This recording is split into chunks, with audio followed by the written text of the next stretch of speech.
बैठिए बैठिए।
ओम ओम बराबर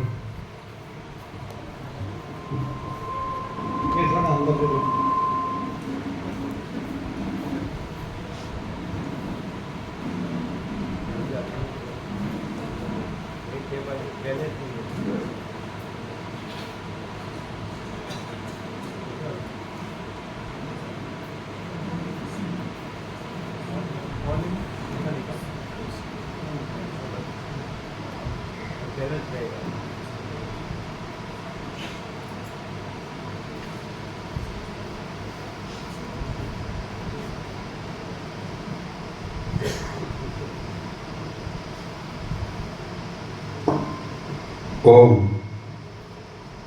ओम ओम बराबर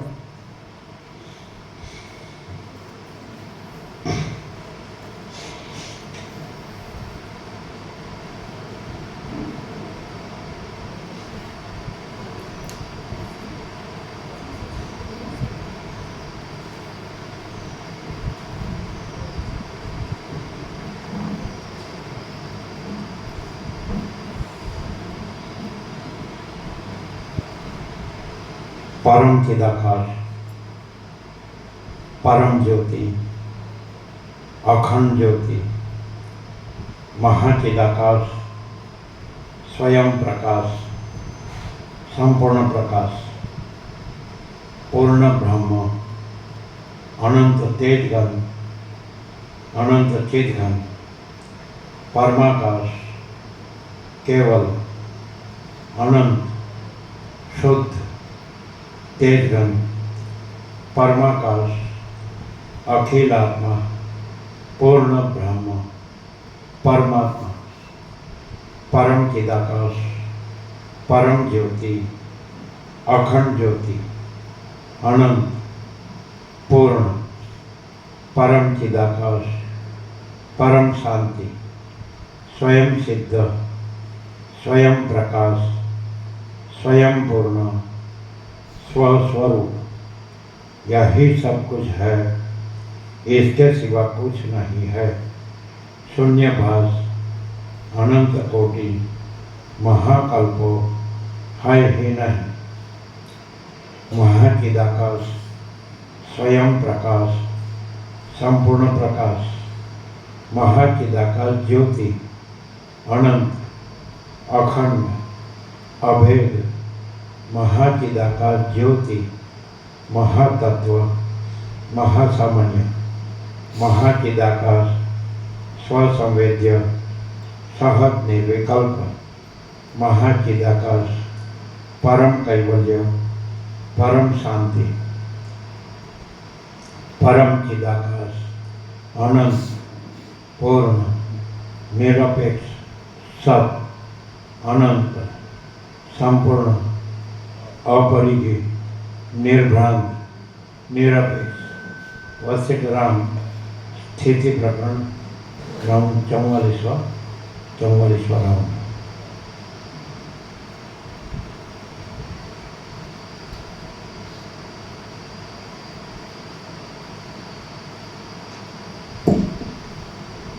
आद्य परब्रह्म सद्गुरु देव की जय। ओम श्री परमात्मने नमः। सद्ग्रंथों में शिरोमणि श्री योग वासिष्ठ महारामायण स्थिति प्रकरण पेज नंबर 69। इसके विरुद्ध मुक्ति की प्राप्ति नहीं होती, ऐसा निश्चय करके अपने नियमों के भ्रमों से अपने सिद्धांतों को ग्रंथ आदि की रचना द्वारा प्रकाशित करते हैं। आर्हत, जैन आदि तथा अन्यवादी गण ने अपनी अभिमत इच्छा से तथा चित्र विचित्र विवसन, दिगंबरता और भिक्षाचार्य आदि आचारों से शास्त्र दृष्टियों विचारों की कल्पना की है।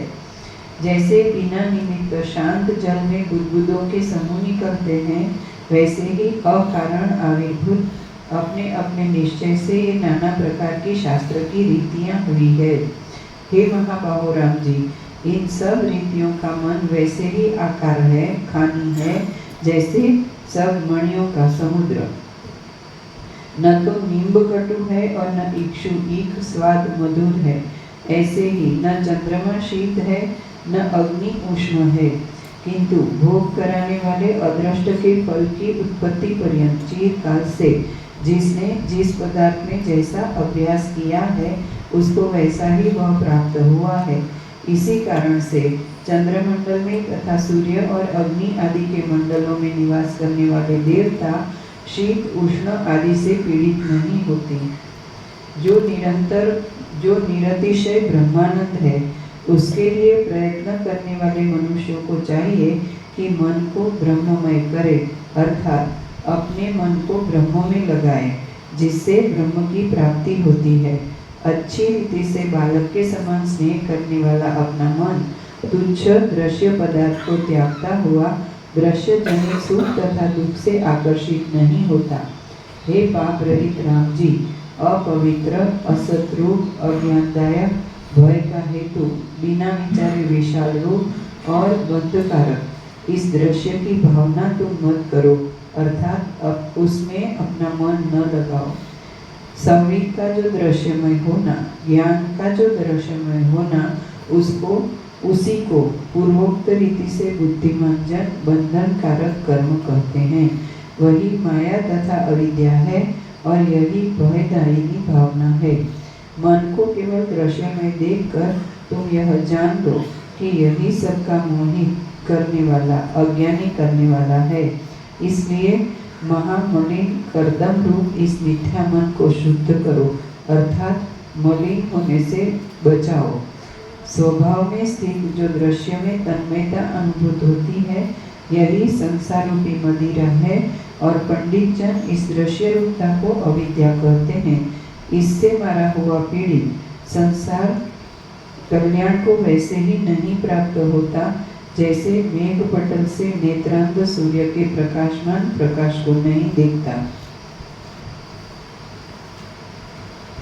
संकल्प मात्र यह अविद्या से आकाश के वृक्ष के तुल्य आप ही उत्पन्न होती है। हे महामते, असंकल्प मात्र से भावना के क्षीण होने पर अपने स्वभाव से ही समाधि दृढ़ होने से श्रवण मनन रूप विचार से संपूर्ण पदार्थों में संग का अभाव स्थिर हो जाता है। सत्य दृष्टि प्राप्त होने तथा असत्य का क्षय होने पर स्वच्छ स्वभाव परमार्थ तथा सत्य रूप आत्मा प्राप्त होता है, अर्थात सत्य दृष्टि होने से सत्य रूप आत्मा के दर्शन होते हैं। जिस परमात्मा में व्यक्तता या अव्यक्तता नहीं है तथा जिसमें विषय जनित सुख दुख भी नहीं है, किंतु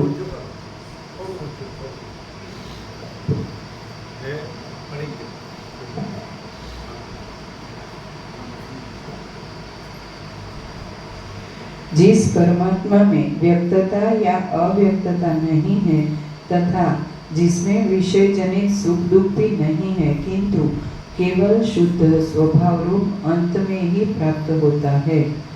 अनर्थ के हेतुभूत देह इंद्रिय आदि में अहम भावना, मैं की भावना से वह आत्मा प्राप्त नहीं होता, अर्थात जब तक अहम की भावना रहती है तब तक आत्मा की प्राप्ति नहीं होती और आत्मा का शरीर आदि के साथ जो अभेद का अभ्यास है उससे वर्जित तथा मेघ राशियों से आकाश के समान अनंत वासनाओं से जो वर्जित है उसको वह सत्यरूप परमात्मा प्राप्त होता है। जैसे रज्जु में संदेह होने से सर्प का ज्ञान होता है, वैसे ही कल्पित कल्पित वस्तु को अन्यथा कल्पना करने से बंध रहित चिदाकाश ने अपने आत्मा में ही बंध की कल्पना की हुई। जैसे रात्रि तथा दिन में आकाश अन्य रूप धारण करता है, वैसे ही वह आत्मा भिन्न भिन्न रूपों को धारण करता है। जो महान स्वभाव सिद्ध उपाधि और भ्रम से रहित उन कल्पनाओं से अतीत है, वह आत्मा केवल सुख के ही लिए होता है। जैसे शून्य कुसूल ईंट आदि से बने हुए अन्न रखने के स्थान में सिंह है, ऐसा भय होता है। ऐसे ही शून्य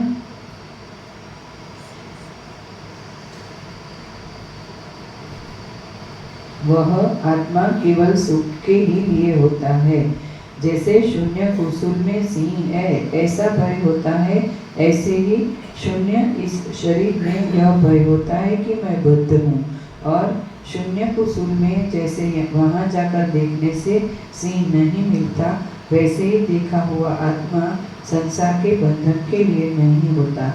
यह जगत और यह शरीर आदि संघात संभ्रम वैसे ही प्रकट है जैसे वृक्ष के मूल आदि स्थानों की गाढ़ी छाया में बालकों को वेताल की छाया की भ्रांति होती है। कल्पना ही के वश से प्राणी को विभव और दरिद्रता तथा उनके अनुरूप शुभ अशुभ क्षण में ही सत्ता को प्राप्त होते हैं और पुनः क्षण में असत्ता को प्राप्त होते हैं। स्त्री भाव से गृहित कंठ में लग्न माता ही सूरत का आनंद देती हुई स्त्री का कार्य करती है और स्त्री ही माता के भाव से गृहित कंठ में लग्न मातृ भावना से निश्चय करके काम के विकार को विस्मृत करा देती है। इसलिए भावना के अनुसार पदार्थों के समूह फल को देते हैं। ऐसा निश्चय करके ज्ञानी पुरुष पदार्थों में एक रूप नहीं देखता और दृढ़ भावना से चित्त जैसा जैसा निश्चय करता है उन फलों को और उन आकारों को तब तक देखता है। ऐसा कोई पदार्थ नहीं जो संसार में सत्य न हो और जो मिथ्या न हो। जिसने जिस प्रकार का निर्णय किया है उससे उसी प्रकार यह जगत का पदार्थ अनुभूत होता है। जिस मन ने आकाश को हस्ती भाव से कल्पित किया है वह कामातुर होकर आकाश वन चारिणी अपने संकल्प से कल्पित हस्तिनी के पीछे दौड़ता है। हे राम जी, संपूर्ण संकल्प में पदार्थ को तुम सुषुप्त पद में स्थित होकर त्यागो और अपने पारमार्थिक अद्वैतानंद रूप से स्थित हो। यदि इच्छा रहित मणि के सदृश प्रतिबिंब तुम में प्रवेश करे तो कोई हानि नहीं होगी। जैसे प्रतिबिंब मणि में प्रवेश करे तो मणि को हानि नहीं होगी।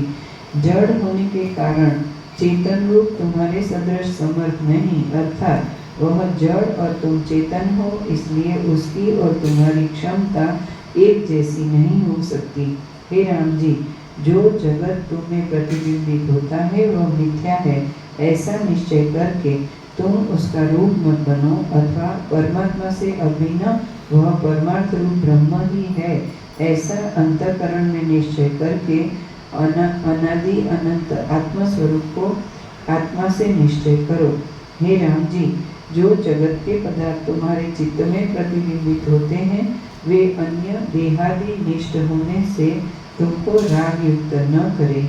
हे राम जी, प्रतिबिंबित पदार्थों के विचित्र रंग राग से रहित स्फटिक में जैसे प्रकट रूप से प्रवेश करते हैं, परंतु यथार्थ में उनके राग की विचित्रता उसमें कुछ नहीं है, वैसे ही द्वैत पदार्थों की रागादि वासना से शून्य तुम्हारे स्वरूप में प्रारब्ध कर्म के भोग के उचित जगत के व्यवहार की इच्छा प्रकट रूप से प्रवेश करे, परंतु उसकी विशेषता तुम में कुछ नहीं है। श्रीमद् वाल्मीकि विरचित योग वासिष्ठ महारामायण अंतर्गत देवदूतोक्त मोक्षोपाय में स्थिति प्रकरण अंतर्गत हिंदी भाषानुवाद सहित विज्ञानवाद नामक 21वां सर्ग पूर्ण। 22वां सर्ग। इस सर्ग में प्रबल ज्ञानवान के सब दोषों का नाश, मन की प्रसन्नता और विशुद्ध आत्मा के दर्शन आदि का वर्णन किया गया है। श्री वशिष्ठ जी ने कहा, ये राम जी, समाधि के अभ्यास से बाह्य तथा आभ्यंतर जगत के मनन को मिथ्या जानकर त्याग करने से और किंचित विशुद्ध रूप से परिणत तथा वृत्ति शून्य विचारवान जीव का आत्म स्वभाव प्रसन्न होता है। नीचे टाँच है, स्वभाव प्रसन्न होता है इत्यादि पदों का संबंध 8वें श्लोक से हुआ है। पुनः अज्ञान भूमि के भेद रूप दृश्य को त्यागने से ज्ञान भूमिका में प्राप्त प्रमाता को भी साक्षी चेतन से वेद्य देखने से और भासक चेतन से भिन्न किसी वस्तु को न देखने से स्वभाव प्रसन्न होता है। जागने योग्य ब्रह्म तत्व के विषय में आत्मरूप जागरूक होने से और घनीभूत मोहमय संसार के मार्ग में सोने से आत्मा प्रसन्न होता है। ब्रह्मा के सुख पर्यंत में वैराग्य होने से क्रम से मुक्ति रूप रस वाले तथा उससे रहित भोग काल में रमणीय भोगों में भी इच्छा रहित होने से प्राणी का आत्मा प्रसन्न होता है।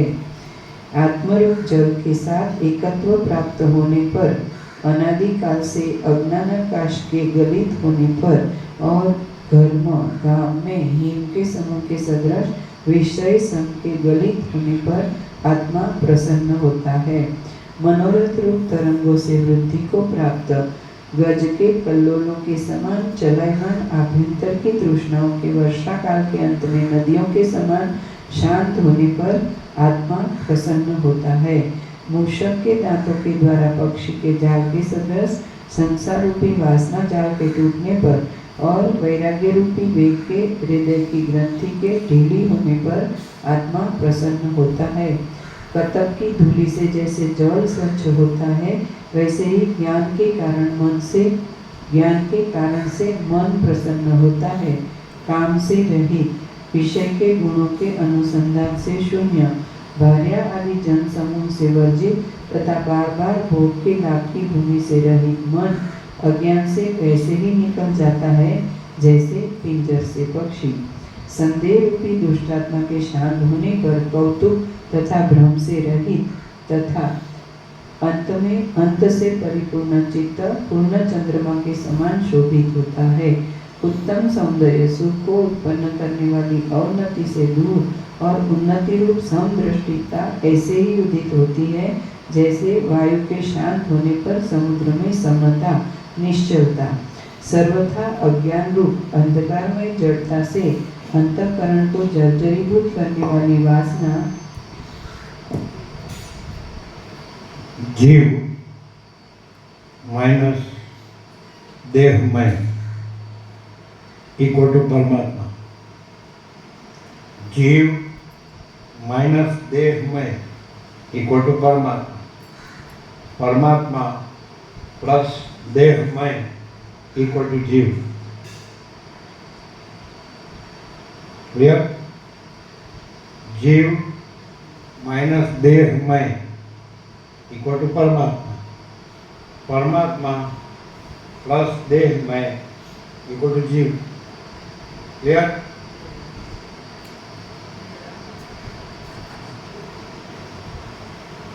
क्या कहा? क्लियर है, क्लियर है जी, बिल्कुल साफ। बिल्कुल साफ।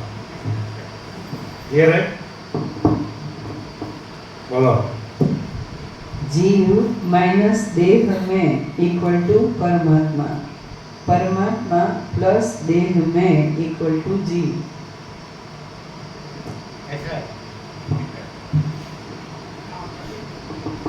कैसा है? Clear clear.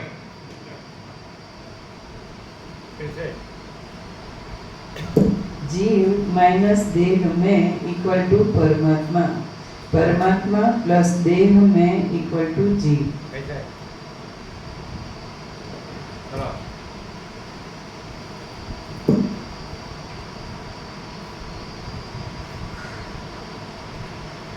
सर्वथा अज्ञान रूप अंधकारमय जड़ता से अंतःकरण को जर्जरीभूत करने वाली वासना वैसे ही शांत होती है जैसे सूर्य के उदित होने से रात्रि।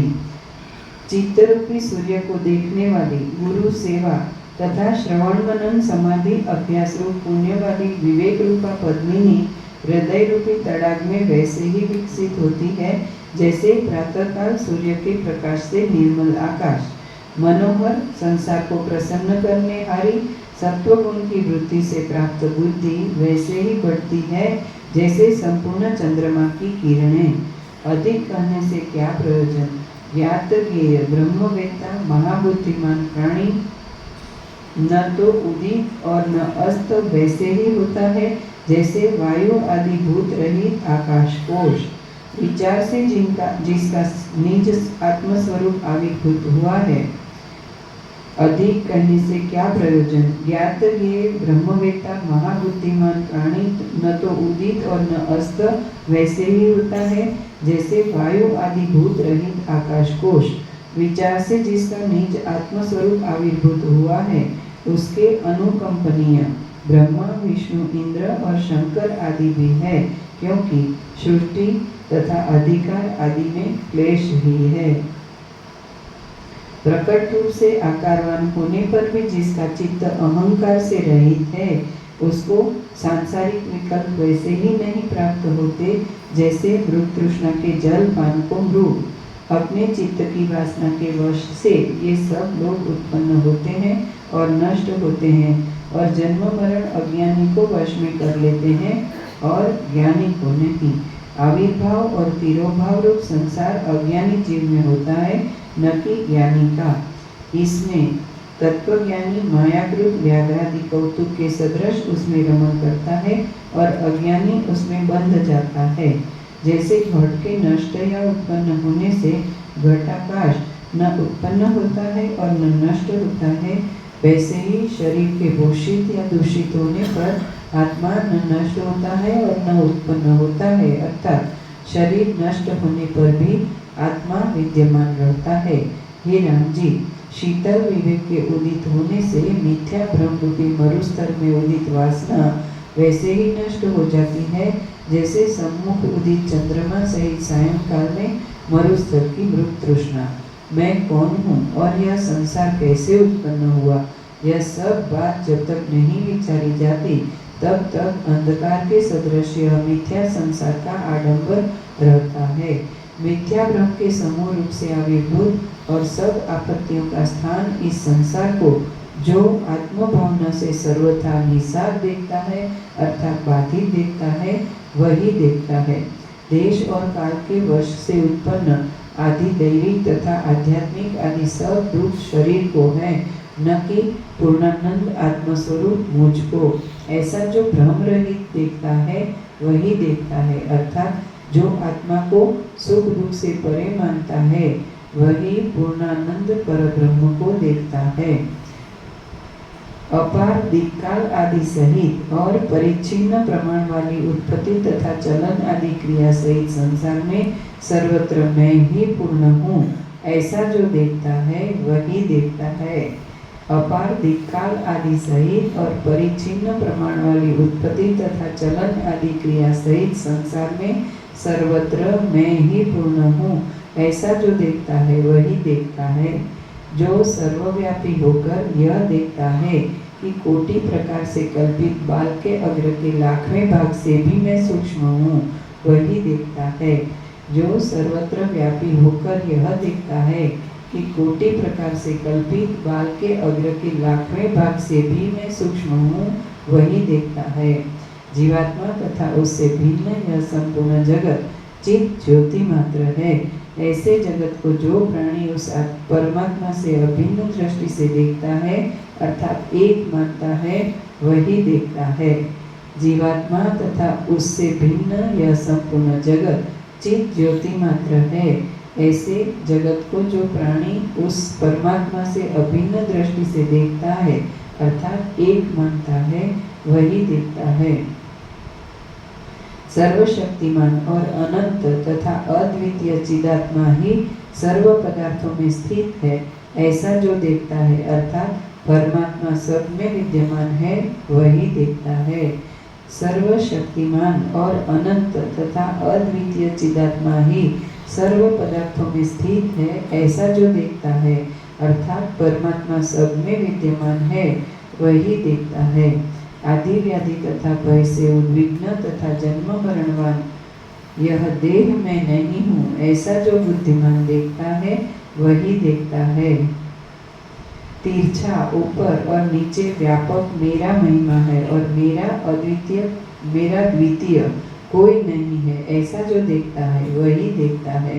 जैसे सूत्र में मणि के समूह गूंथे रहते हैं, वैसे ही मेरे में यह सब संसार गूंथा है और अंतःकरण तो मैं नहीं हूँ, ऐसा जो देखता है वही देखता है। अहंकार तथा यह सब दृश्य कुछ नहीं है, किंतु निरामय ब्रह्म ही सब कुछ है।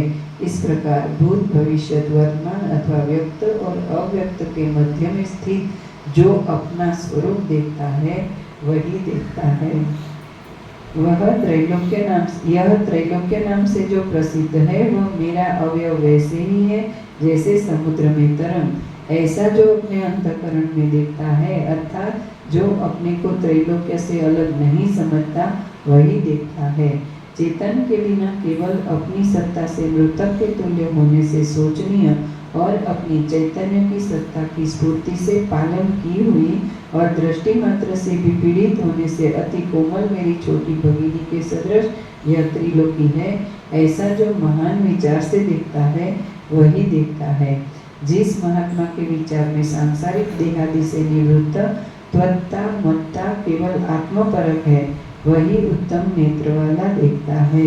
विषय के संबंध से रहित तथा अपनी सत्ता के प्रकाश से जगत जाल को व्याप्त करने वाले चित्त भैरवमय शरीर युक्त इस आत्मा को जो देखता है वही देखता है।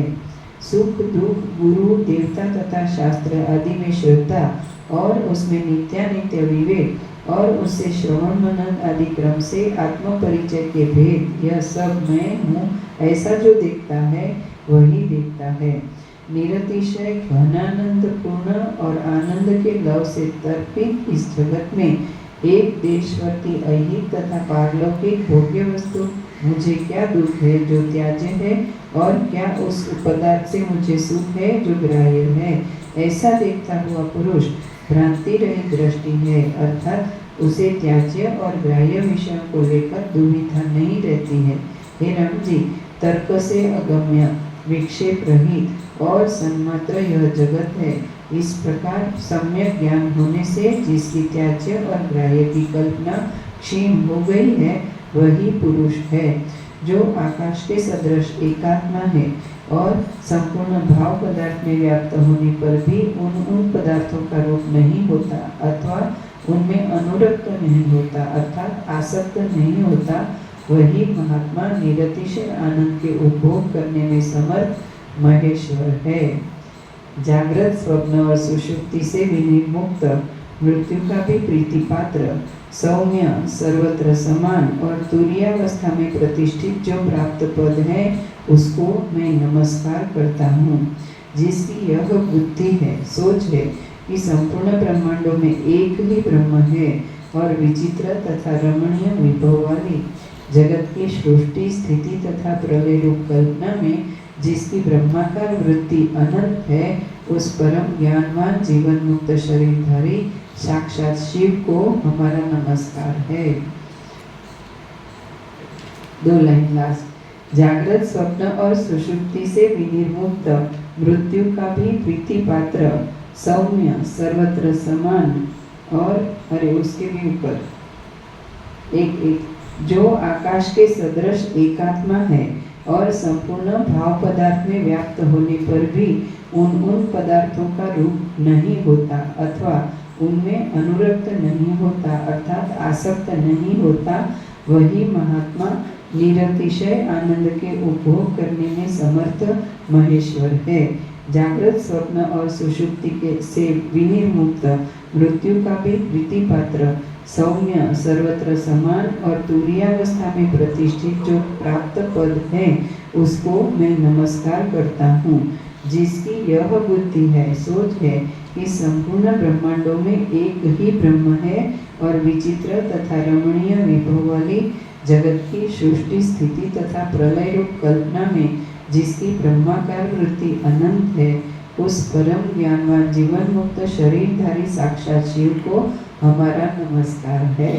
श्रीमद् वाल्मीकि विरचित योग वासिष्ठ महारामायणांतर्गत देवदूतोक्त मोक्षोपाय में स्थिति प्रकरणांतर्गत हिंदी भाषानुवाद सहित अनुत्तम पद विश्रांति वर्णन नामक 22वां सर्ग पूर्ण।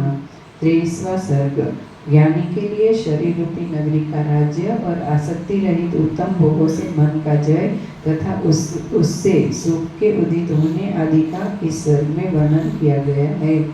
श्री वशिष्ठ जी ने कहा, हे राम जी, जो ब्रह्मपद का आलंबन करता है और घट की उत्पत्ति रूप प्रयोजन के निवृत्त होने पर कुंभकार के चक्र के भ्रम के समान प्रारब्ध के क्षय पर्यंत देह धारण के अनुकूल व्यवहार करने वाला है, वह जीवन मुक्त प्राणी शरीर रूपी नगरी राज्य करता है और कभी पाप में लिप्त नहीं होता, अर्थात उस पर पाप का प्रभाव नहीं पड़ता।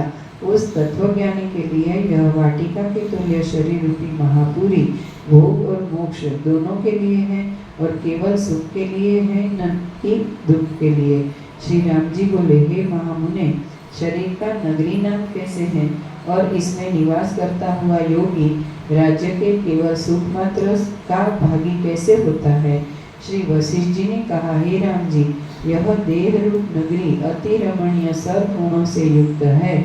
यह ज्ञानी के लिए अनंत विलासों से पूर्ण तथा आत्मदर्शन रूप सूर्य के प्रकाश से प्रकाशित है।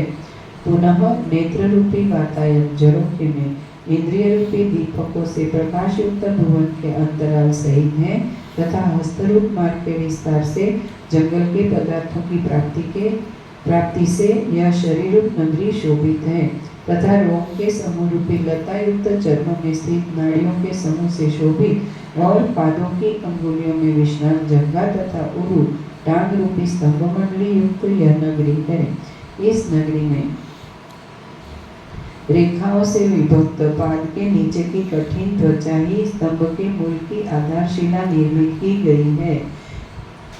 बाहर के चर्म की अंतर्गत मर्म रूपी सीमा से मध्य में नाड़ियों की शाखाओं के प्ररोह रूप सीमा से और हड्डियों में संधि रूप सीमा से यह नगरी मनोरम है। इसमें दोनों जंघाओं के तथा मध्य शरीर के संधि भाग के अग्रभाग में रची हुई उपस्थ इंद्रिय गुदा या शिश्न मध्य नदी है और शोभायमान केशों की पंक्ति रूप कांच के समान नील पाषाण से तथा श्मश्रु दाढ़ी या मूछ या कान के रोम रूपी वनों से यह ढकी हुई है।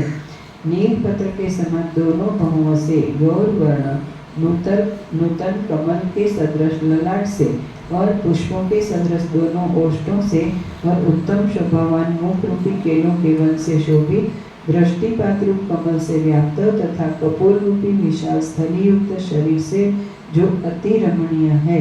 वक्षस्थल रूप तड़ाग में गूंथे हुए कूच रूपी कमल की कलियों से युक्त और घनीभूत रोमावली से आच्छादित दोनों कंधे रूप क्रीड़ा पर्वत से शोभित है। उदर रूपी गर्त गड्ढे में फेंके हुए अपने प्रारब्ध के अनुरूप अंतरूप धन सहित और अनिश्चित विषय भोग को विस्तार करने वाले जीवा कर्ण आदि रूप उत्तम झरोखों से विषय रूप नगर निवासी इस नगरी में प्रविष्ट है और दीर्घ कंठ रूपी बीज से निकलते हुए प्राणवायु के द्वारा कंठरूप कपाट के उद्घाटन से यह नगरी शब्दायमान हो रही है और हृदय रूप आपण बाजार में स्थित विचार रूपी रत्नों के परीक्षक जनों ने निर्णय करके नेत्र आदि इंद्रियों के द्वारा जो शब्द आदि पदार्थों को ग्रहण किया है उनसे जो सर्वत्र सदा सर्व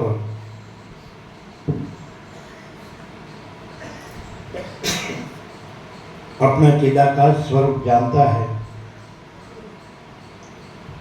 जो सर्वत्र सदा सर्व अपना चिदाकाश स्वरूप जानता है,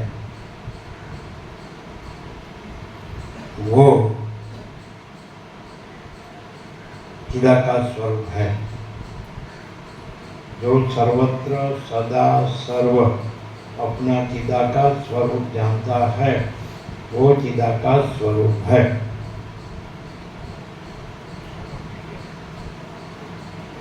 क्लियर है, साफ।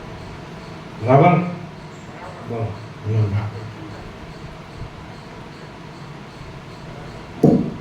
जो सर्वत्र सदा सर्व अपना चिदाकाश स्वरूप जानता है, वो चिदाकाश स्वरूप है। ऐसा है।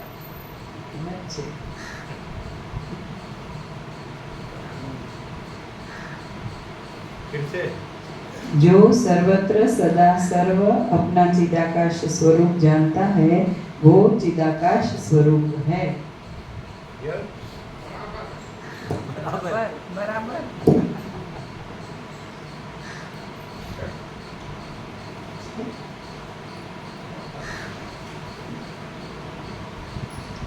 उनसे यह नगरी भूषित है और 9 इंद्रिय रूपी द्वारों से आते जाते हुए प्राण रूपी नगर निवासी इसमें विराजमान है।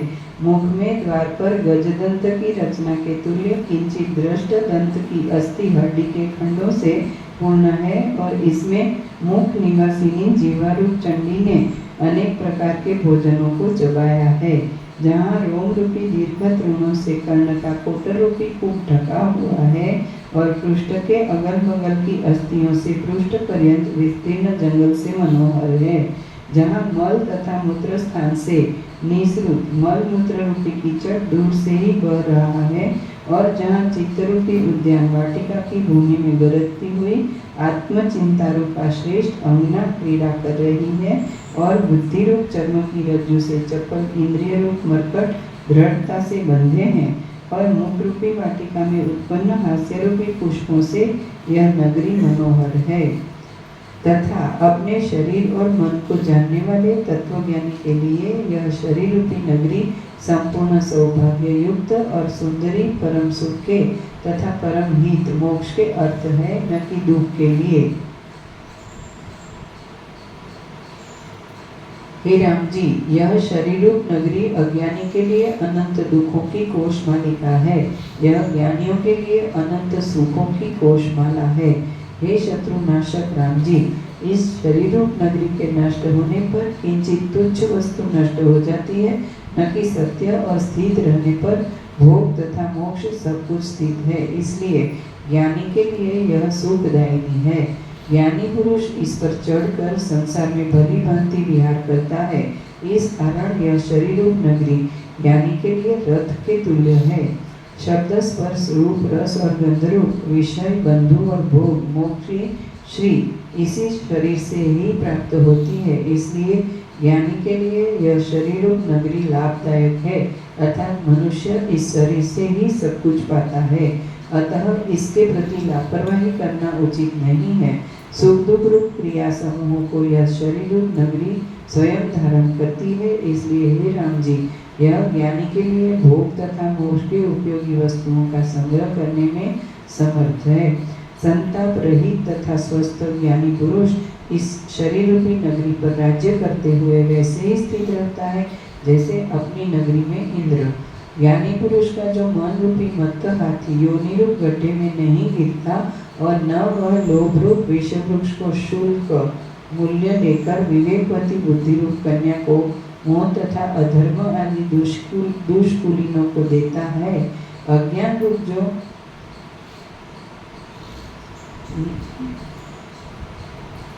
और न वह लोभ रूप विष वृक्ष को शुल्क लेकर विवेकवती बुद्धि रूप कन्या को मोह तथा अधर्म आदि दुष्कुलीनों को देता है।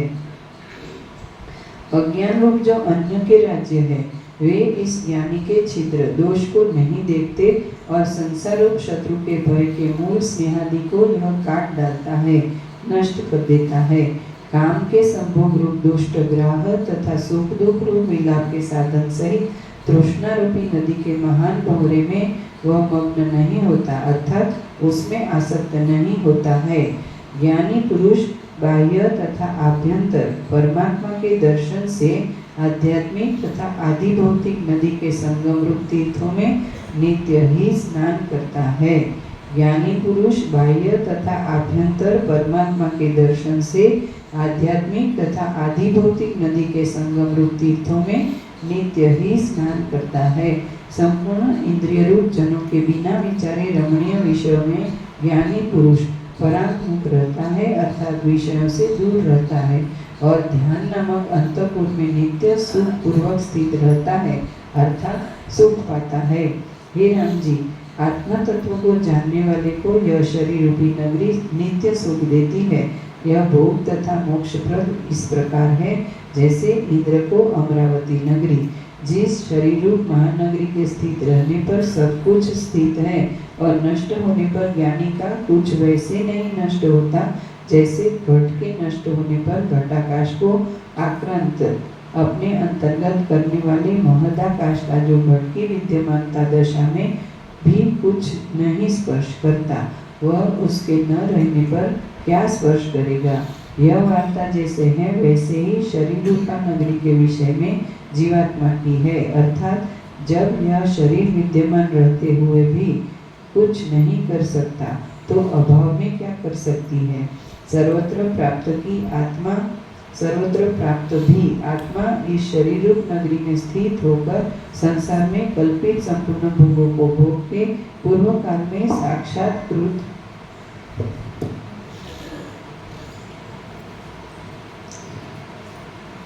जैसे अनंत महासागर में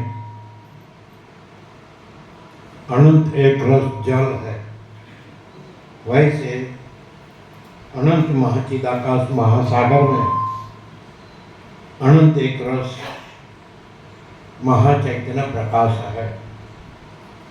जैसे अनंत महासागर में अनंत एक रस जल है, वैसे अनंत महाचिदाकाश महासागर में अनंत एक रस महाचैतन्य प्रकाश है।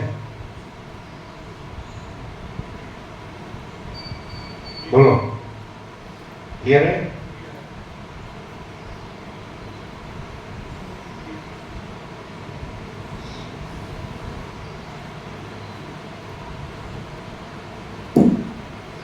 जैसे अनंत महासागर में अनंत एक रस जल है, वैसे अनंत महाचिदाकाश महासागर में अनंत एक रस महाचैतन्य प्रकाश है। जैसे अनंत महासागर में अनंत एक रस जल है, वैसे अनंत महाचिदाकाश महासागर में अनंत एक रस महाचैतन्य प्रकाश है।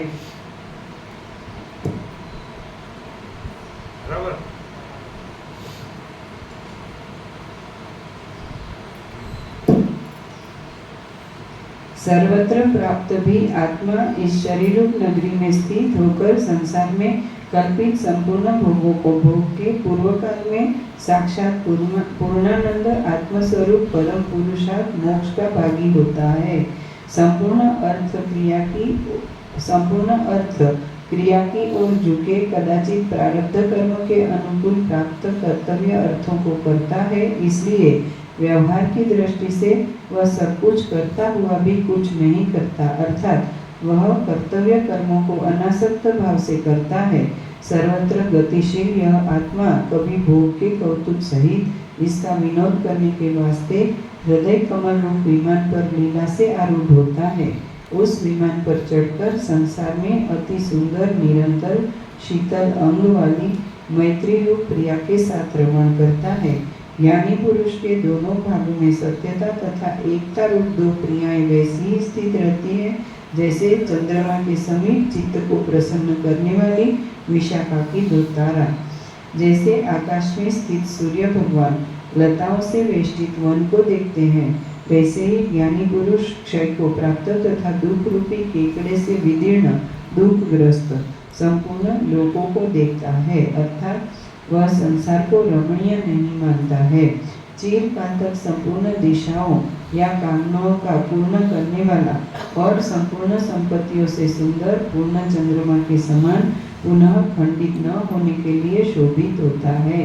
जैसे कालकूट विष श्री शंकर भगवान के कंठ में दूषित होने के विपरीत शोभित होता है, वैसे ही सेवित भोग समूह खेद के विरुद्ध आनंद के लिए होता है। मिथ्या रूप से परिज्ञात भोगा हुआ भोग संतोष के लिए वैसा ही होता है जैसे ज्ञात चोर मित्रता के लिए होता है, न कि शत्रुता के लिए। ज्ञानी पुरुष भोग करने योग्य स्त्री पुत्र धनादि की शोभा वैसे ही देखता है जैसे विरह में दूरगामी स्त्री पुरुष नष्ट आदि की यात्रा को। जैसे पांथ मार्गगामी जन अकस्मात प्राप्त ग्राम के समूह को देखते हैं, वैसे ही ज्ञानी पुरुष व्यवहार में संपूर्ण क्रियाओं को देखता है, अर्थात ज्ञानी पुरुष सांसारिकता में रमता नहीं है। जैसे बिना प्रयत्न से रचित पर्वत, वन तथा बावली आदि पदार्थों में और उनमें स्थित वृक्षलता, कमल आदि में छेदन भेदन तथा हरण आदि में दुख के अभाव से राग रहित दृष्टि पड़ती है, वैसे ही ज्ञानी पुरुष की दृष्टि ममता न होने से कार्यों में पड़ती है। प्रारब्ध कर्म के अनुकूल प्राप्त विषयों में इंद्रियों के भोग करने लिए ज्ञानी पुरुष नहीं रोकता और अप्राप्त पदार्थ को यत्नपूर्वक नहीं ग्रहण करता, किंतु पूर्ण रूप से स्थित रहता है। अप्राप्त पदार्थों की चिंता और प्राप्त की उपेक्षा पश्चात ज्ञानी को वैसे कंपित नहीं करती जैसे मोर के पंख के आघात पर्वत को, अर्थात वह प्राप्त एवं अप्राप्त पदार्थों को लेकर चिंता नहीं करता। स्थूल सूक्ष्मादि सब शरीरों के कारणीभूत अज्ञान के नाश से संपूर्ण संदेह रहित, भोगों में मिथ्यात्व के देखने से सभी प्रकार की कौतुकता से रहित और स्थूल तथा सूक्ष्म देह की कल्पना रहित ज्ञानी पुरुष वैसे ही शोभित होता है जैसे राजसूय यज्ञ के फल को पाकर चक्रवर्ती राजा का दृष्टांत अज्ञानी के लिए है, और यथार्थ में तो जो ज्ञानी पुरुष है वह पूर्ण स्वरूप अपने आत्मा से आत्मा ही में वैसे ही शोभित होता है जैसे अपार संपूर्ण क्षीर समुद्र अपने आत्मा से आत्मा में। राजा का दृष्टांत अज्ञानियों के लिए है, और यथार्थ में तो जो ज्ञानी पुरुष है वह पूर्ण स्वरूप अपने आत्मा से आत्मा ही में वैसे ही शोभित होता है जैसे अपार संपूर्ण क्षीर समुद्र अपने आत्मा से आत्मा में। भोगों की इच्छा से कृपण दीन जनों को तथा भोग लोलुप इंद्रियों को सावधान चित्त ज्ञानी पुरुष वैसे ही हंसता है जैसे अन्य साधारण जन उन्मत्त जनों को देखकर हंसता है।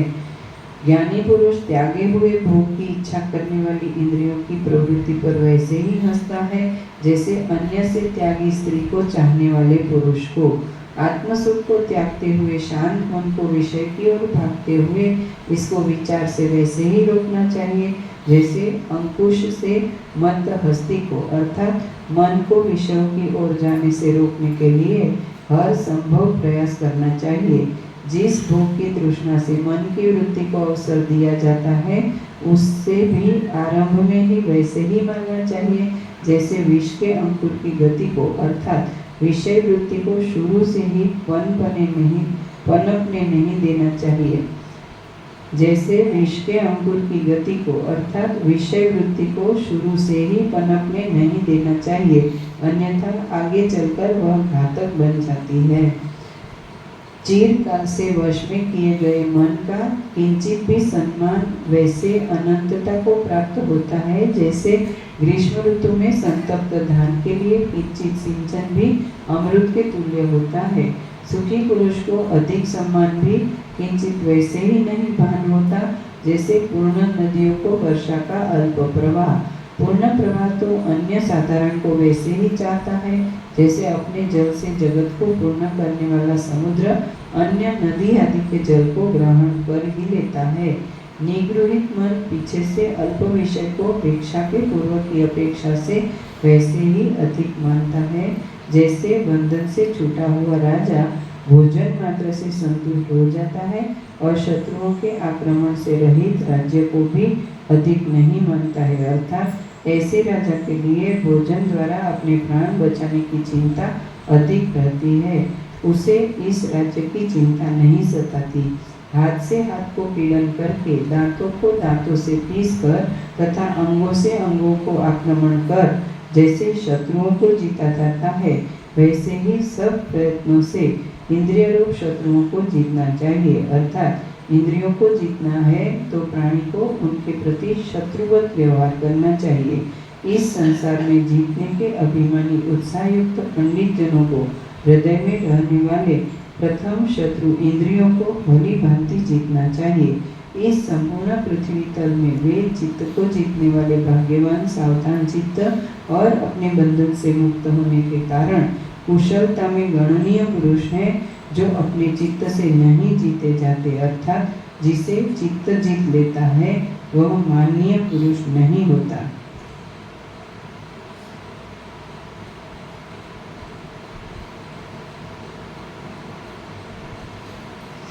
इसके विपरीत जो चित्त को जीत लेता है, जो सबके लिए मान्य बन जाता है, हे राम जी, हृदय रूपी बिल में कुंडली की कल्पना करने से परवश मन रूपी महासर्प को जिसने सर्वथा के लिए नष्ट कर दिया है, उस अपने स्वरूप का साक्षात करने से प्रकट निर्मल रूप तत्ववेत्ता महामुनि को मैं नमस्कार करता हूँ। इसके विपरीत जो चित्त को जीत लेता है, जो सबके लिए मान्य बन जाता है, हे राम जी, हृदय रूपी बीज में कुंडली की कल्पना करने से परवश मन रूपी महासर्प को जिसने सर्वथा के लिए नष्ट कर दिया है, उस अपने स्वरूप का साक्षात्कार करने से प्रकट निर्मल रूप तत्ववेत्ता महामुनि को मैं नमस्कार करता हूँ। श्रीमद् वाल्मीकि विरचित योग वासिष्ठ महारामायण अंतर्गत देवदूतोक्त मोक्षोपाय में स्थिति प्रकरणांतर्गत हिंदी भाषानुवाद सहित शरीर नगर विभूति योग नामक 23वां सर्ग पूर्ण। 24वां सर्ग। इस सर्ग में इंद्रियों की प्रबलता, उनके जय का उपाय तथा उससे प्रसन्नता और ज्ञान के द्वारा वासना के क्षीण होने का वर्णन किया गया है। श्री वशिष्ठ जी ने कहा, तपन, अविचि, महारौरव, संघात काल सूत्र, महानरकों के साम्राज्य में अभिषिक्त पाप रूपी मत गजेंद्रों सहित और तृष्णा रूपी बाण की शलाकाओं से पूर्ण इंद्रिय रूपी शत्रु दुर्जय है। अर्थात इंद्रियों को जीतना बहुत कठिन है। जो कृतज्ञ प्रथम अपने आश्रयभूत देह का ही नाश करते हैं, वे पाप रूपी धन का संचय करने वाले अपने इंद्रिय रूप शत्रु दुर्जय हैं। विषय रूपी मांस के लोभी और कर्तव्य तथा अकर्तव्य रूपी भयंकर पक्ष वाले इंद्रिय रूपी गृध्र गीत शरीर रूपी अपने नीड खूंथे में प्राप्त होकर गरजते हैं। विवेक रूपी सूत्र के जाल से जिस पुरुष ने उनको ग्रहण कर लिया है, उस पुरुष के शांति आदि अंगों का वे वैसे ही नहीं छेदन कर पाते जैसे पाश ध्वज समूह का। इस शरीर रूपी निंदित नगर में विवेक रूपी धन सहित जो पुरुष आपात रमणीय विषयों में रमण नहीं करता है, वह पुरुष अंतःकरण में स्थित इंद्रिय रूपी शत्रुओं से अवश्य होकर पराजित नहीं होता। अर्थात वह इंद्रियों को जीतने में सफल हो जाता है। मृत्तिका से रचित भयंकर नगर के सेवन करने वाले राजा वैसे ही सुखी नहीं होते जैसे स्वाधीन चित्त वाले अपनी शरीर नगर के स्वामी। अर्थात जो राजा इंद्रियों के अपने वश में नहीं कर पाता, वह सुखी नहीं रह सकता। इसके विपरीत सामान्य व्यक्ति भी जिसने इंद्रियों को जीत लिया है, वह उस राजा से कहीं ज्यादा बिना राजपाट के ही प्रसन्न रहता है। वह शरीर रूपी नगरी पर शासन कर ही आनंदित होता है। इंद्रिय रूपी सेवकों को आक्रमण करने वाले तथा मन रूपी शत्रु को निग्रह करने वाले पुरुष की शुद्ध बुद्धि वैसे ही बढ़ती है जैसे वसंत ऋतु की लता, जिसका चित्त रूपी गर्व क्षीण हो गया और इंद्रिय रूपी शत्रुओं को निग्रह कर लिया है, उसकी अर्थात मन को जीतने वाले पुरुष की बुद्धि दिन प्रतिदिन शुद्ध होती जाती है। भोगों की वासनाएं वैसी ही नष्ट हो जाती है जैसे शीत ऋतु में कमलिनी अज्ञान रूप अर्धरात्रि के अंधकार में हृदय की वासना रूपी पिशाचिका तभी तक गर्जना करती है जब तक एक ब्रह्म तत्व के अभ्यास से मन को नहीं जीता जाता। अज्ञान रूप अर्धरात्रि के अंधकार में हृदय की वासना रूपी पिशाचिका तभी तक गर्जना करती है जब तक एक ब्रह्म तत्व के अभ्यास से मन को नहीं जीता जाता। अर्थात मन को जीतने पर वासनाएं शांत हो जाती है। विवेकी पुरुष का यह मन अभिष्ट कार्य करने में सेवक, सत्कार्य करने में मंत्री, इंद्रिय रूप शत्रुओं के ऊपर चढ़ाई करने से सामंत, कर दाता छोटे राजा, प्यार करने से स्नेह करने वाली स्त्री और पालन करने से पवित्र पिता है। अर्थात मन कई रूपों में अपने कार्यों को पूरा करता है, बशर्ते इसे जीत लिया जाए। इस रीति से विश्वास के कारण विवेकियों का उत्तम स्रोत है, ऐसा मैं मानता हूँ। शास्त्रों में दर्शित देवता दृष्टि से अनुलंघनीय शासन तथा चेतन मात्र रूप से भली भांति दृष्ट तथा स्नेह तथा विवेक बुद्धि से पूजित यह मन रूपी पिता अपने शरीर मन रूपता को त्याग कर अपने से अर्जित तत्व ज्ञान रूप सिद्धि प्रदान करता है। शास्त्रोक्त परीक्षा या सौभाग्य से दृष्ट आचार्य तथा सहपाठी साथ पढ़ने वाले आदि की सहायता से अनुभव पर्यंत विचारित निधिध्यासन रूप धन से आघात से अति दृढ़, धन के आघात से अति दृढ़ और तत्वों के साक्षात्कार से सुप्रबोधित पंचम आदि भूमिका रूप गुण में गुंफित अति रमणीय यह मन रूप मणि शोभित होता है। अर्थात मन को जीत लिया जाए तो वह मणिवत प्रकाशित होता है। इसके अनंतर अर्थदायक जन्मरूपी वृक्षों के छेदक तथा भविष्य में निरतिशय आनंददायक साधन चतुष्ट की संपत्ति आदि से लेकर तत्व साक्षात्कार पर्यंत कर्मों को यह मन रूप मंत्री कराता है। हे राम जी, इस प्रकार बहुत अंग से कलंकित इस मन रूपी मणि को विवेक रूपी जल से धोकर मोक्ष सिद्धि के लिए प्रकाशयुक्त हो, अर्थात मन को जीतकर मोक्ष प्राप्त करो। अति भयंकर उत्पातों से पूर्ण संसार की भूमियों में विवेक रहित निवास करते हुए विवश होकर मूर्ख जन के समान मत गिरो। सैकड़ों अनर्थों से पूर्ण उदित हो जो यह संसार की माया है, इसकी महारोग के समान तुम उपेक्षा मत करो, अर्थात उसकी चिकित्सा करो और उत्तम विवेक का आश्रय लेकर तथा बुद्धि से सत्य का निरीक्षण करके इंद्रिय रूप शत्रुओं को पूर्ण रीति से जीतकर हस्ती और अश्व आदि से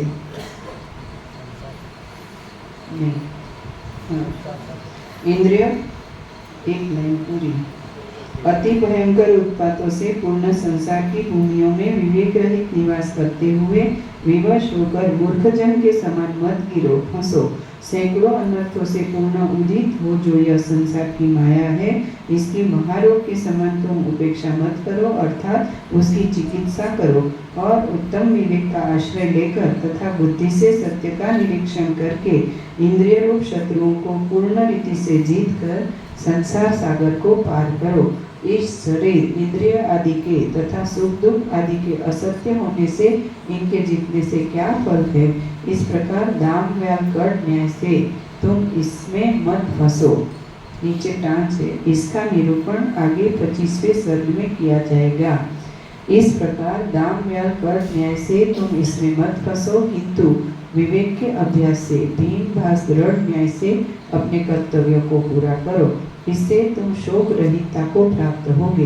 हे राम जी, यह दृश्यभूत देह में हूँ, इस मिथ्या निश्चय को भली भांति त्याग दो और मिथ्या से भिन्न वस्तु रूप आत्म तत्व का आश्रय लेकर तुम जाओ आओ तथा अमना होकर भोजन आदि व्यापार करते हुए भी तुम बंधन को प्राप्त नहीं होगे, अपितु मुक्त ही रहोगे। अर्थात इस तरह जीवन बिताते हुए भी तुम सांसारिकता से मुक्त रहोगे।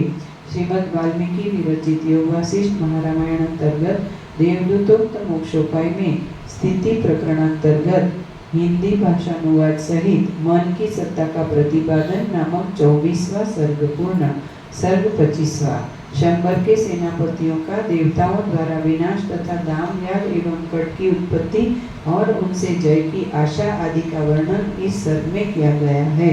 वशिष्ठ जी ने कहा, हे राम जी, इस संसार में विहार करते हुए जनों के विश्राम स्थान, शम दम आदि पदार्थों के प्रकाशक और मोक्ष के लिए यत्न में स्थित तुम दाम व्याग कट न्याय से अनर्थ को मत प्राप्त हो, अपितु भीम भास दृढ़ न्याय की स्थिति से तुम शोक रहित हो जाओ। यह वार्ता तुमसे कह आए हैं। श्री राम जी ने कहा, हे ब्राह्मण, संसार के ताप के हरने वाले आपने पूर्व प्रसंग में मुझसे यह कहा कि तुमको दाम व्याकट न्याय न प्राप्त हो। वह न्याय क्या है? हे प्रभु, हे संसार रूपी संताप के हारक, आपने यह भी कहा है कि भीमभास दृढ़ न्याय की स्थिति से तुम शोक रहित हो जाओगे। वह भी क्या है?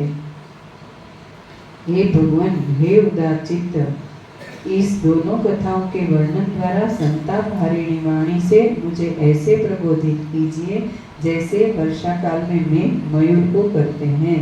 श्री वशिष्ठ जी ने कहा, हे राम जी, दामव्याल कट न्याय और भीमभास दृढ़ स्थिति को तुम सुनो और जो इष्ट हो वह तुम करो।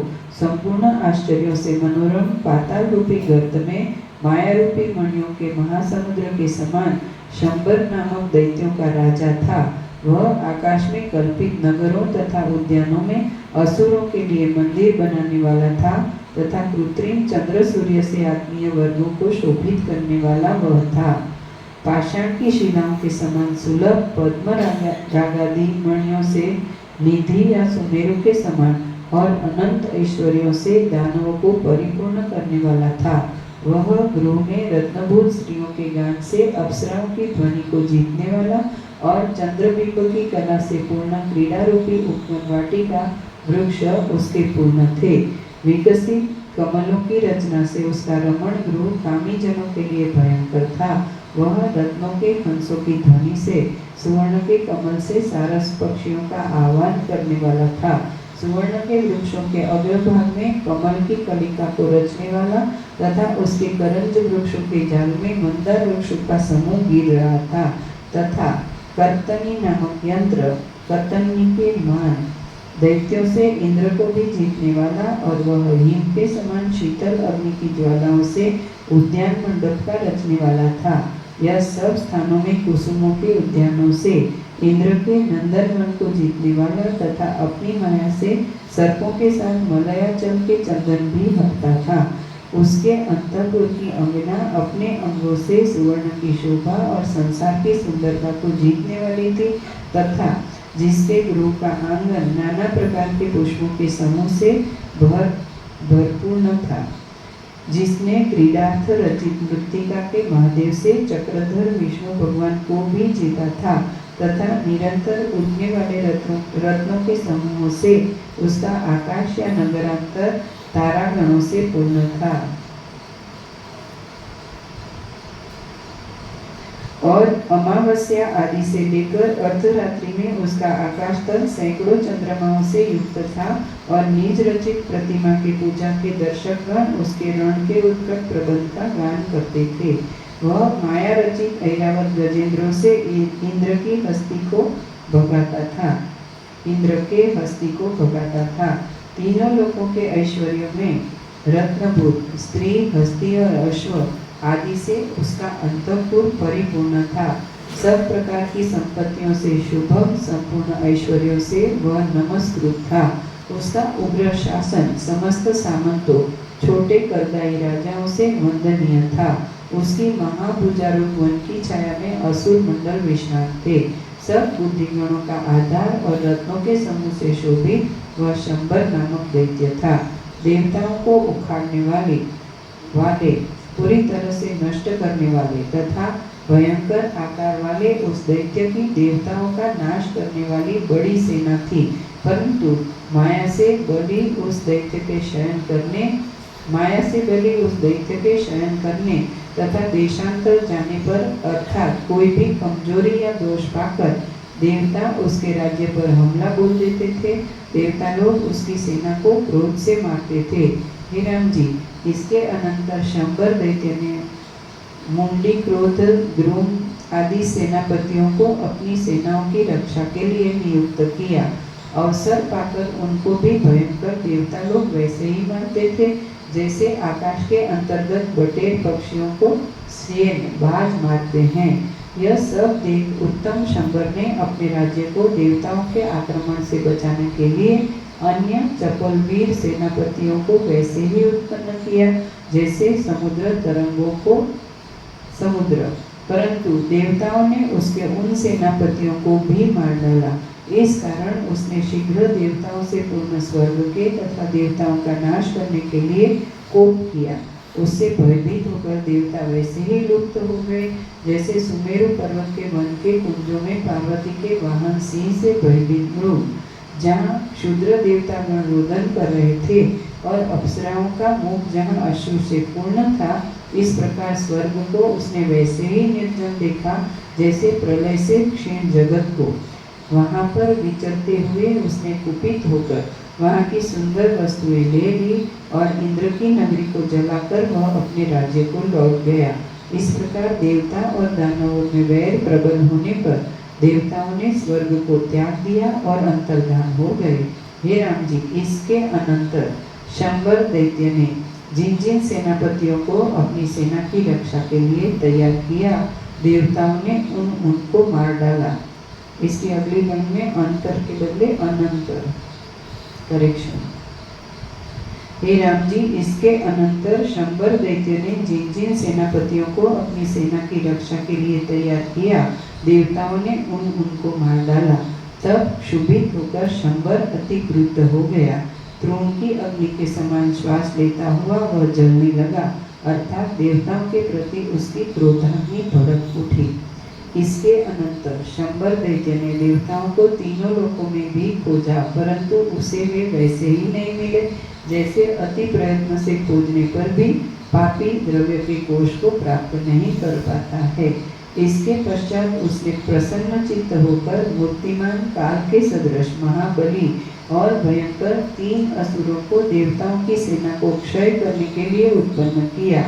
माया से रचित भयंकर बल के समान वृक्ष के वाहक लेकर जाने वाले और महामायावी वे असुर वैसे ही प्रकट हुए जैसे पक्ष से क्षुभित पर्वत, दाम शत्रुओं का दमन करता, व्याल सर्प के समान वेष्टित करने वाला एवं कट शत्रु के शस्त्रों से निर्जनों की रक्षा करने वाला, शत्रुओं के शस्त्रों से निज जनों की रक्षा करने वाला, दाम व्याल एवं कट इन अनवर्थ नामों से चिन्हित यथा प्राप्त कार्यों को करने वाले और चेतना मात्र धर्मी वे दैत्य थे।